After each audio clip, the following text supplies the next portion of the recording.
হরধনু ভঙ্গ করতে। আচ্ছা,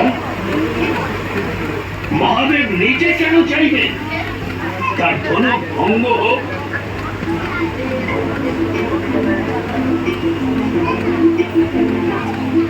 মহাদেব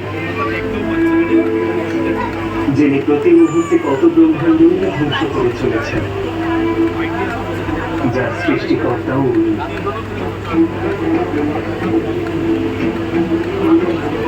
এই সংসারে প্রতিটি বস্তু, প্রতিটি ব্যক্তির একটি উদ্দেশ্য থাকে, আর সেই উদ্দেশ্য যখন সফল হয় তখন তাকে চলে যেতে হয়। তা সে আমি হই বা আপনি বা স্বয়ং মহাদেবের পিনা। পিনাকের উদ্দেশ্য সম্পন্ন হয়েছে তার মুক্তির সময় হয়েছে। কিভাবে নিজের অপরাধকে মহিমান্বিত করছো? যেন মহাদেবের এই স্বরূপ শুকনো পাতা দিয়ে তৈরি ছিল, যা তোমার কোমল হাতের স্পর্শে ভেঙে গেল। যতটা পৃষ্ঠ ততটাই অহংকারী তুমি। নিজের অপরাধের দোষ আমার ইষ্ট, আমার গুরু, আমার আরাধ্য, আমার মহাদেবের উপর আরোপ করছো। আমি তো কেবল তাই বললাম যা সত্য। সত্য?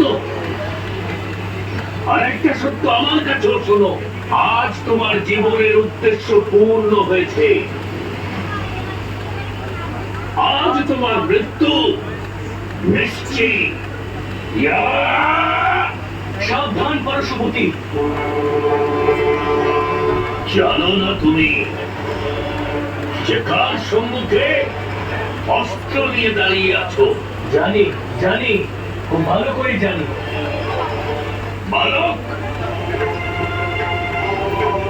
আমার পরিচয় জানা সত্ত্বেও আমার পরশুর সম্মুখে দাঁড়িয়ে আছো।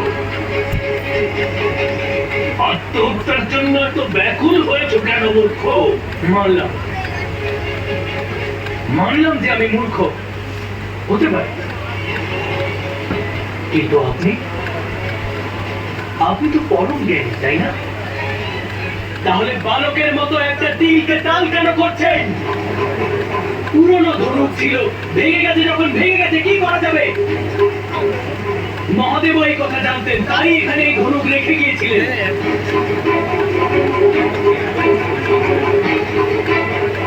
পুরনো ধনুকের প্রতি এত মোহ কিসে?